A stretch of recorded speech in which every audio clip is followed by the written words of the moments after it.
মানুষ শুধু গুম হয় গুম হয় গুম হয়, একজনের মাথার মধ্যে মানুষটা বাড়ি দেয়।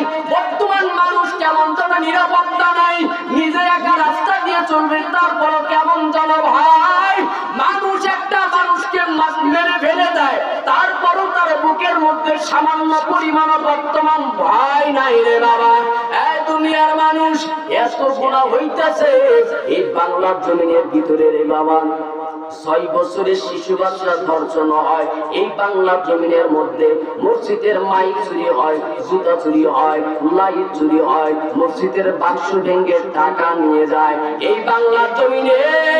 মরা লাশের সাথে ময়মনসিংহের মধ্যে মরা লাশের সাথে জেলা করে এই বাংলার জমিনের মধ্যে একসাথে কেমন যেন মসজিদের ওই জায়গার মধ্যে মানুষের নামাজ পড়ে এই দিক দিয়ে গান বাজায়, তারপর আল্লাহ রাব্বুল আলামিনের বরকত আমি তো মনে করি রে বাবা, মাঝে মধ্যে মানুষেরা বলে এত কেন গরম, এত কেন গরম দিল।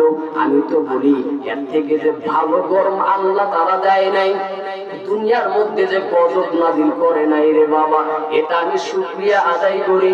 তারপর মাঝে মধ্যে ভূমিকম্পর মধ্যে নাড়া দিয়ে দেখা যায় এরে বান্দা এক সেকেন্ড আমি আল্লাহ তাআলা শুধু নারা দিলাম, তোমাদের লা ইলাহা ইল্লাল্লাহ যে কোনদিন নামাজের দ্বারের মধ্যে যায় না, ওর জবান দিয়ে তখন আল্লাহ আল্লাহ শব্দটা বের হইয়া যায়, পানি খাওয়া বন্ধ করে দেয়, সব কিছু বন্ধ করে দেয়। এখন আমার উপায় কি হবে? জিন্দেগিটা তো আমি তো আমলের মধ্যে ফালাই নাই। এই দুনিয়ার মানুষ এক সেকেন্ড সহ্য করতে পারো না, এক সেকেন্ড সহ্য করতে পারো না।